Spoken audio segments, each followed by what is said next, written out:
is the kind of conversation that we're pushing for. Ang open data po is a movement around the world that seeks to make information three things: freely used, freely reused, and freely redistributed. We want data, information to be open to all possible users so that it's interoperable, meaning kung kumuha po kayo ng datos galing sa PSA o kumuha kayo ng budget data galing government, pwede niyo po ito ikot-ikotin, naka-Excel format. But the kinds of data that we were buying when we were younger is now so open. And we also have platforms like the Freedom of Information portal na pwede kang mag-request diretso kung ano yung kailangan mong, kung ano mismo yung kailangan mo. There are improvements throughout the past 10 years. Sobrang bilis niya to open up data. So the open data movement wants availability and access, reuse and redistribution, and universal participation. Everyone then, in a context of democracy, in a context of citizenship, everyone can and should be able to access it in this way. It's the movement of open data in the Philippines, and we have pushed so much out. Pero doon po tayo ngayon ang usapan. With all the moves to push data out, what happens to the data now that is available to everyone? Now, there is a concept in this entire movement called the presence of the infomediaries. The infomediaries, pag tinayip niyo siya sa word, hindi siya actual word, but it's a concept, that these are the mediators of information. These are the groups that gather the data, translate it into knowledge products, and make it available as journals, reports, research, advocacy material, etc. to different constituencies. So, an infomediaries can be two-pronged. Sila yung content producers. Katulad here, we have here ang mga represented po tayo ng Gaidon, ng Matanglawi, ng Parsitarian, the campus journalists. And we also are expecting the libraries as the infomediaries repository of research. Na para po sa amin, supposedly, ng mga think tanks, mga academics, di ba? Nandun si Nalea, si naman from Asian College, those that are facilitating the generation of research. However, it's easier said than done. Ano po ba? There are still so many barriers in terms of what we experience in making our research, our knowledge produced, available to all. So open research is expressed in two areas. This is the SPARC o SPARC. Nakasama po sa funders natin. Two areas po yung usapin. Una po is open access. Open access, if I may read, is the free, immediate, online availability of research articles, the research products, with the rights to use these articles fully in a digital environment. Why? What's happening right now po is that when we access journals, when we access reports, more common than not, we have to pay. So in order for us to go open access, so that we can produce more, make available to more, where are we in the Philippines, and what can we recommend moving forward? The other one po is open education. Ito naman po ang usapin na educational materials are still stuck in the analog point of view. Kasama dito yung the first conversation that we're having earlier, why are you still printing? Diba? There is a demand to re-evaluate the presence of printed materials, especially materials that are solely distributed through print. And it's not made available in a digital platform and a digital format that is accessible to all. What is stopping us in terms of our mental models, in terms of policy, in terms of practical considerations from opening up our materials, our resources, tools, and practices to a general public? Sabi dito, open education encompasses resources, tools, and practices that are free of legal, financial, and technical barriers and can be fully used, shared, and adapted in the digital environment.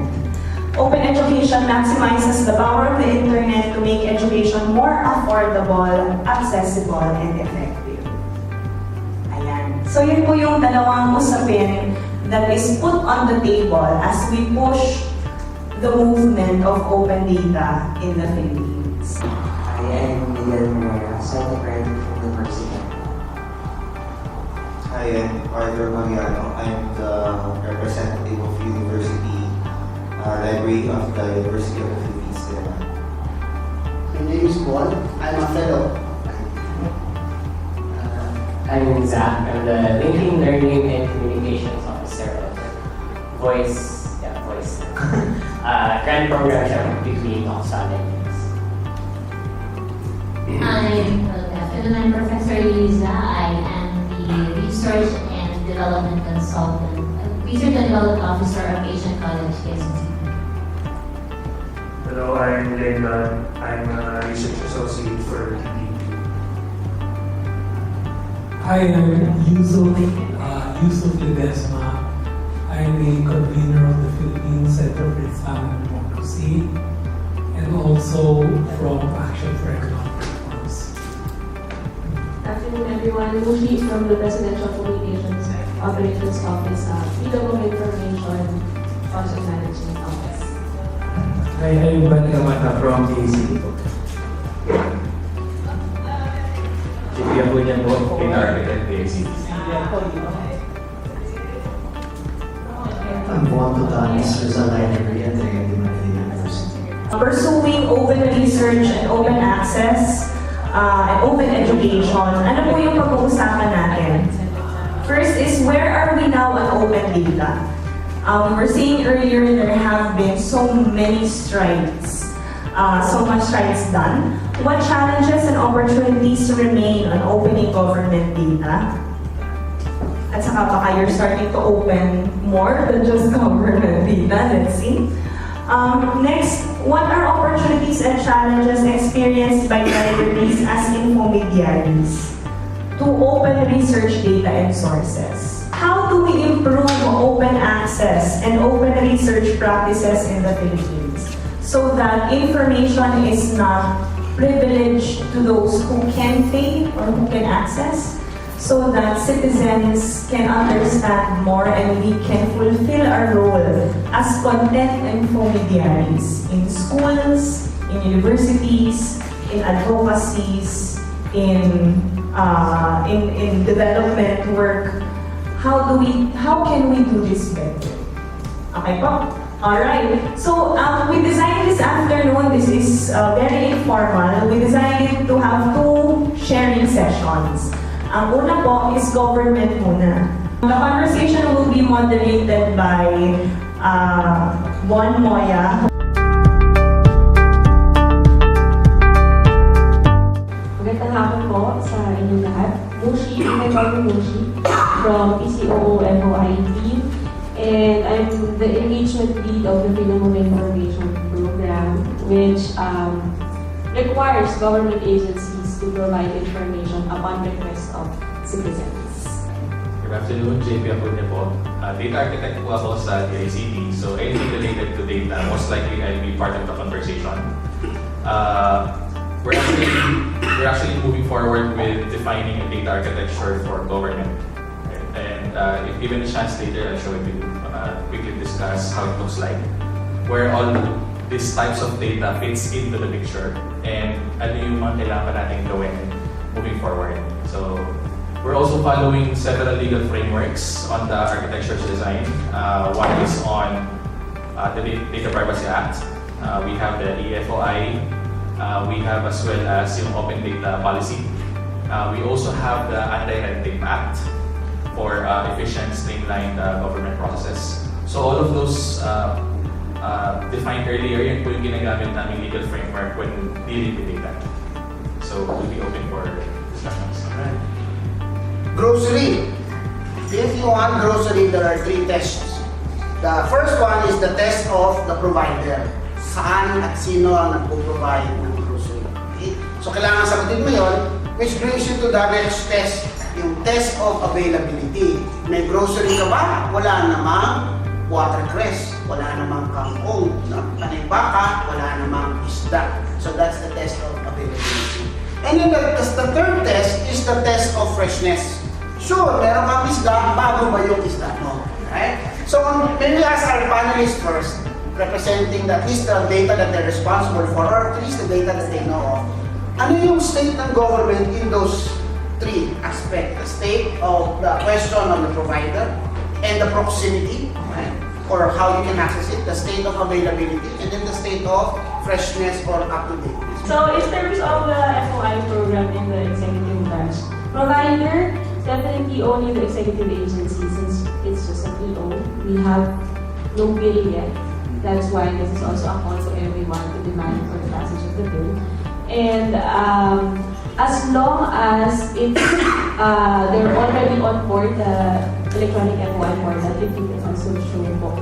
So you can access it via www.foi.gov.ph. The portal really follows a disclose to one, disclose to all policy in a sense that if you go to the tab po ng view requests, all requests, kahit yung pangalan, yung request po ni ZAR from PSA, anyone can access that in the format na binigay sa kanila. Well, parang it's some sort of taking a step back on the open data technicality. Kasi the FOI responds to citizens sa provision of information in the format that they want. We're not really particular with the formatter. So if you want it on a CSV file, an XLS file, then you can have it in that way as long as it's available sa government agency na yun. Dati meron tayong data.gov.ph. Buhay pa ba? Buhay every now and then. Available, fresh. So, buhay, available, fresh. Before, we focused on data.gov.ph. However, may umbrella project na po kasi sa DICT. This is the national government portal. You mentioned SALN earlier. Okay, and I can understand that there's certain data privacy issues.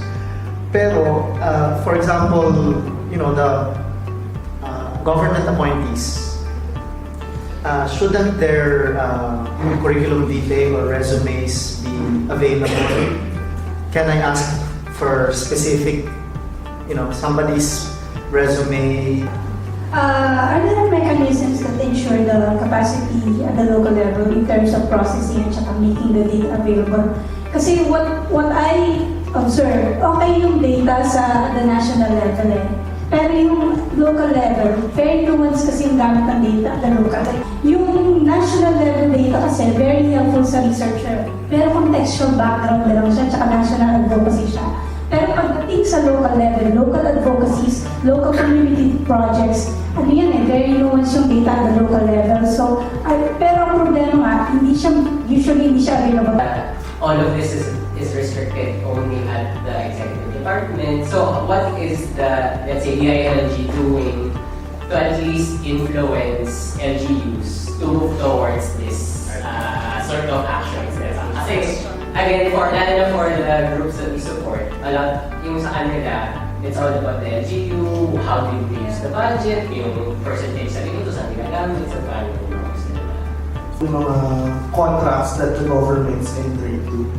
Kasi marami kaming cases na nakukuha naman. Government contracts, yung mga, let's say, land deals 200 hectares and above. Tapos biglang may eviction notice na lang sa communities. Tapos we don't have access to that contracts. How do we actually try to, alam mo yun, parang hindi naman, actually violation of human rights na yung ganung bagay. Another question, medyo related din actually, since nasa sector ako ng land, particularly for the rural poor farmers and indigenous peoples, medyo po. Ang nangyayari kasi, most of the land agencies, humingi sila ng fees to release data. So ang net effect nga actually is, may bayad, so the poor do not have access to the data on land. And because they don't have access to the data on land, nangyayari, at yung mga data ng land na to across, itong 3 agencies lang na to, mag-overlap lang lahat kasi separate yung databases. So ano nangyayari, the overlaps become causes of conflict. It's a reality because we don't have an enabling law yet. Whatever frameworks that we have, very limited to the executive branch. So as far as DICT, we are encouraging local government units to be on board, get capacitated. But without that law, it will be a perennial problem. So the best thing that we can do at the national government agencies, get our acts right, so that whatever granular data is needed, if coming from national government, we can provide. That's the best that we can do without the law. The problem there is, even in other government agencies, within the department, kanya-kanya din ang data sets nila. Even these data sets don't talk to each other. So there's a governance role on the department side that they need to do. They have to agree that our system should be interoperable, should talk to each other. Whenever someone requests for data, we give them the accurate snapshot of what we have. In terms po ng engagement ng at least PCOO sa civil society, we've been, actually parang every month we meet right now and other representative organizations.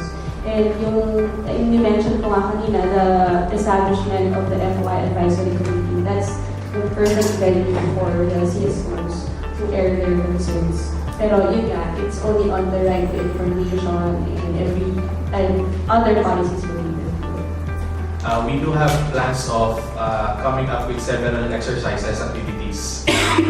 These are workshops, these are capacity building exercises, wherein we'll be consulting several participants on how they wish or how they would want to see their data sets whenever they request for it.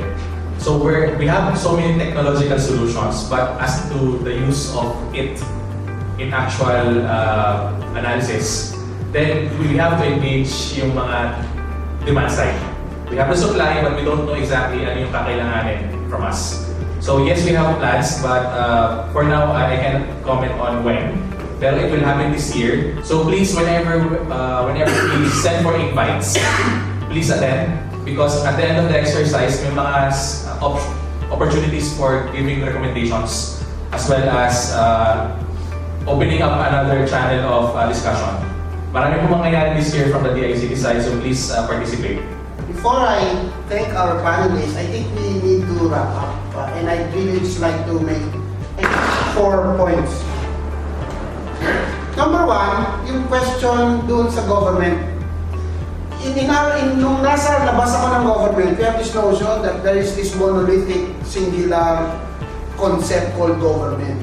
And I think I'm happy, and I think that I'm glad that there is an opportunity for you now to see another face of government.